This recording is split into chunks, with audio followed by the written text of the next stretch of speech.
Hello everyone, Ember here, and welcome back to a new video. In this one I'd like to take a look at an upcoming Bloodmoon Ursaluna deck profile from the set Shrouded Fable.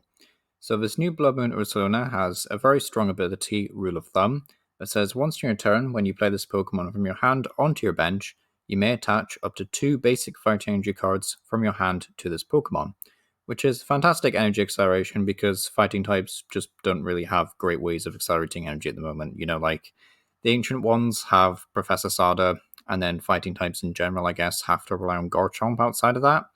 But yeah, thankfully Bloodmoon Ursaluna doesn't have to rely on either of those things, and it can just use this very strong ability, which is great. And then the attack, which is the only attack that it has, but for 2 fighting and colorless, Mudbite does 100 damage, but does 30 more damage for each damage counter on your opponent's active Pokemon. So basically, how we can just get this thing to one-hit KO a Pokemon is by placing loads of damage counters on our opponent's active Pokemon, or by using a 2-hit KO attack. So we could use just a small Pokemon to poke for like 60 or 70 damage, but really you don't want to have to do a 2-hit KO maneuver with this guy, especially when you factor in you will need 3 fighting energy every single time to attack with it. So one of the easiest ways to do this is with Iron Valiant, which of course when it moves from the bench to the active, you may place 2 damage counters on one of your opponent's Pokemon. So this entire list is basically just focused around bouncing around Valiants, placing damage counters, and then swinging for a 1-hit KO on anything in the game with Bloodmoon Ursaluna. Or at least that's a plan, anyway.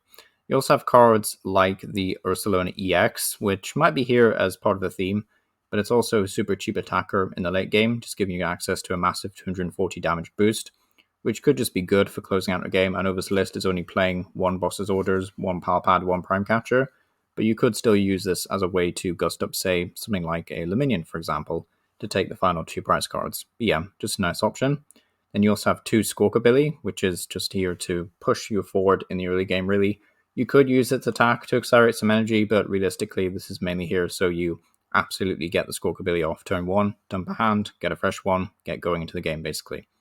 Then also 1 Mew EX, because you don't really have any built-in draw power, and, Mew EX is a bit fragile, and for 3 colors you can use Genome Hacking, but you have no ways of ramping energy outside of Bloodmoon Ursaluna, so it's definitely here for the ability Restart. As for the trainers, there's like nothing too crazy, I would say. You need things like Techno Radar to find Iron Valiants. One thing I will mention actually while I'm here is it's playing 2 copies of the Night Stretcher card, which basically allows you to choose one, either retrieve a Pokemon from your discard pile and put it into your hand, or basic energy, which is fantastic in this deck because not only will you have the flexibility to choose between getting back a Pokemon that you might have discarded with Squawkabilly or Ultra Ball, but you can also get a basic energy, which will of course contribute to the next Bloodmoon Ursaluna, basically. So yeah, fantastic card.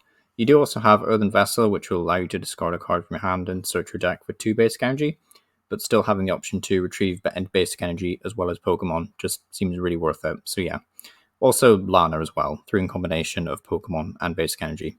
So yeah, seems like a really fun deck to try out, to be honest. I'm a huge fan of spreading damage counters and playing Iron Valiant in general, and this new Bloodmoon Ursaluna was up there as one of my favorite cards from this new set. So yeah, definitely looking forward to trying this out, and if it ends up being good, then hopefully I'll get to do a video on it. But yeah, it's been a Bloodmoon Ursaluna. Let me know if you have any thoughts on this deck down below, or any queries or questions, and yeah, thank you for watching.